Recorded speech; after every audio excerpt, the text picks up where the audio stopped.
Hello বন্ধুরা, কেমন আছো সবাই? আশা করছি সকলে ভালো আছো। প্রিয় বন্ধুরা, আজকে তোমাদের জন্য নিয়ে এলাম আরও একটি নতুন গল্প। আশা করছি তোমাদের দাঁড়িয়ে যাবে, তাই ভিডিওটা শুরু থেকে শেষ পর্যন্ত দেখো। পরিমল সাহেবের ছোট সংসার। স্ত্রী ঝর্ণা এবং ছেলে জয়কে নিয়ে তিনি বেশ সুখে দিন কাটাচ্ছেন। পরিমল সাহেব উচ্চপদস্থ পদে চাকুরি করেন। তার বয়স ৫৬ বছর, স্ত্রী ঝর্ণার বয়স ৪৮ বছর, গৃহবধূ এবং ছেলে জয় ১৮ বছরের এক টগবগে তরুণ। জয়কে নিয়ে আজকাল পরিমল সাহেবের ভীষণ চিন্তা হয়। যা দিনকাল পড়েছে, ছেলেমেয়েরা তাড়াতাড়ি নষ্ট হয়ে যাচ্ছে। তিনি সারাদিন অফিস নিয়ে ব্যস্ত থাকেন, ছেলের দিকে নজর দেওয়ার সময় পান না। তবে ঝর্ণার উপরে তার আস্থা আছে। সে ছেলের সব খোঁজ খবর রাখে। মিসেস ঝর্ণা সারাদিন সংসারের কাজ নিয়ে ব্যস্ত থাকলেও ঠিকভাবে ছেলের দেখভাল করে। জয় নতুন কলেজে ভর্তি হয়েছে। ওর যেন নতুন জন্ম হয়েছে। নিজেকে অনেক বড় মনে হয়। তুষার জয়ের খুব ঘনিষ্ঠ বন্ধু। সে জয়ের সাথে অনেক আড্ডা দেয়, বান্ধবীদের নিয়ে অনেক ধরনের চিন্তা করে। তবে সবচেয়ে ভালো লাগে ভূগোলের ম্যাডামকে। জয় জানে ম্যাডামকে নিয়ে এসব চিন্তা করা অন্যায়, কিন্তু ওর মন মানে না। ম্যাডামের বয়স আনুমানিক ৪৫ বছর হবে।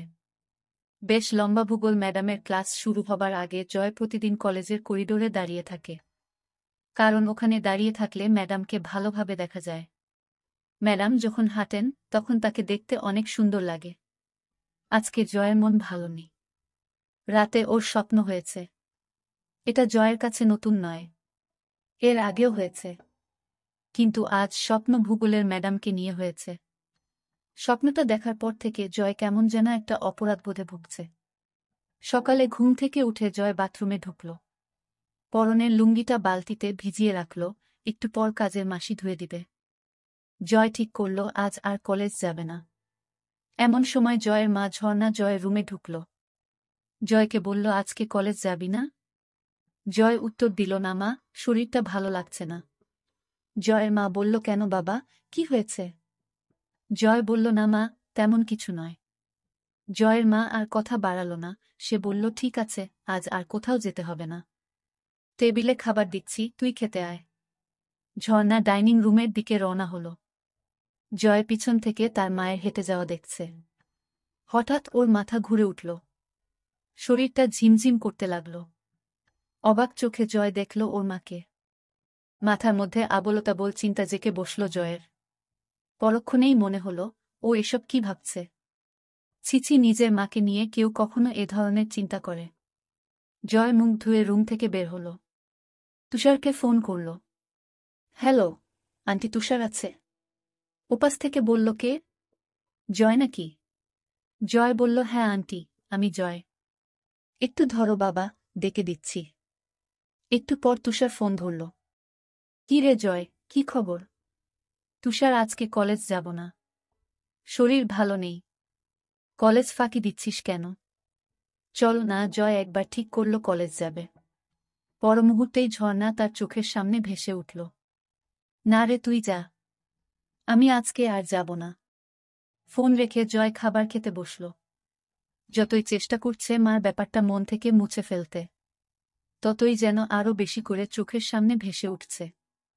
জয় ঝর্ণাকে কিছু বুঝতে দিল না। ঝর্ণাও টের পেল না যে সকাল থেকে তার ছেলে ড্যাব ড্যাব করে তাকে দেখছে। ধীরে ধীরে ঝর্ণার চিন্তা জয়কে গ্রাস করল। দুপুরের দিকে জয় টের পেল, আজ সারাদিন শুধু মাকে নিয়েই চিন্তা করেছে। এর মধ্যে মায়ের সাথে ১ ঘন্টার মতো গল্প করেছে। কথা বলতে বলতে সে চোরা চোখে মার উপর নিচ ভালো করে দেখে নিয়েছে। জয় ভাবছে, ৪৮ বছর বয়সেও মা কত সুন্দর। মা বেশ লম্বা চওড়া মহিলা, ৫ ফুট ৪ ইঞ্চি লম্বা। একটা ব্যাপার জয়কে পাগল করে তুলেছিল। জয় নিজের রুমে শুয়ে মার কথা ভাবছে। যতই ভাবছে তত মার প্রতি এক তীব্র আকর্ষণে পাগল হয়ে উঠছে। মার গলা শুনে জয়ের চিন্তার জাল ছিন্ন হল। জয়, এই জয়। হ্যাঁ মা, বলো। আমি স্নান করতে গেলাম। কেউ এলে দরজা খুলে দিস। ঠিক আছে। হঠাৎ জয়ের মাথায় একটা দুষ্ট বুদ্ধি চাপল। স্নান করা অবস্থায় দেখলে কেমন হয়? কিভাবে দেখবে ভেবে পাচ্ছে না। হঠাৎ ওর মনে পড়ল, ওরা যখন এই বাসায় প্রথম আসে তখন মার রুমের বাথরুমে ফলস ছাদে পুরানো মালপত্র রেখেছিল। তখনই খেয়াল করেছিল ছাদে 2 ইঞ্চি একটা ছিদ্র আছে। শুধু তাই নয়, ওই বাথরুমের ছাদে তার রুমের বাথরুমের ছাদ থেকেও যাওয়া যায়।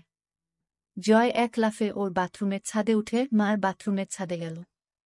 ছাদে একটা কাগজের কার্টুন বিছানো রয়েছে। জয়ের বুক টিপটিপ করছে, হাত কাঁপছে। কার্টুনটা সরালেই মাকে দেখতে পাবে। আস্তে আস্তে কার্টুন সরিয়ে ছিদ্র দিয়ে ভিতরে চোখ রাখল। মা এখনো বাথরুমে ঢুকেনি। জয় আর উত্তেজনা ধরে রাখতে পারছে না। ছাদে বসে মার অপেক্ষা করতে লাগল। কয়েক মিনিট পর মিসেস ঝর্ণা বাথরুমে ঢুকল।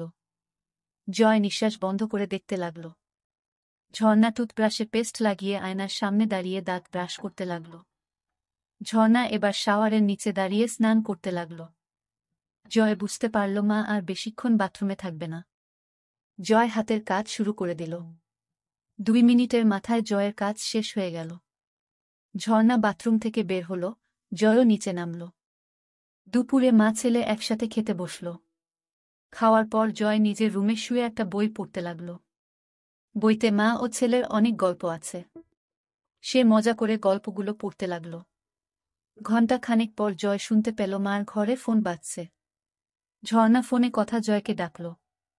জয়, ঘুমাচ্ছিস নাকি? না মা, বলো। তোর বড় জেঠির শরীরটা আবার খারাপ করেছে। বাসায় কেউ নেই। তুই যা তো বাবা। আশেপাশে কোনো ডাক্তার থাকলে সাথে নিয়ে যা। জয় ঝটপট রেডি হয়ে রওনা দিল। জয় পৌঁছে দেখে জেঠির শরীর যতটা খারাপ ভেবেছিল ততটা খারাপ না। জয়ের জেঠির বয়স 50 বছরের মতো হবে। জয়কে জেঠি নড়ে উঠল। জয়, এসেছিস? জেঠি, তোমার শরীর কি খুব খারাপ?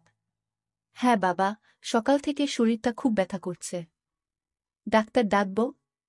ডাক্তার লাগবে না। এখন কেমন বোধ করছ? ওই যে বললাম, খুব ব্যথা।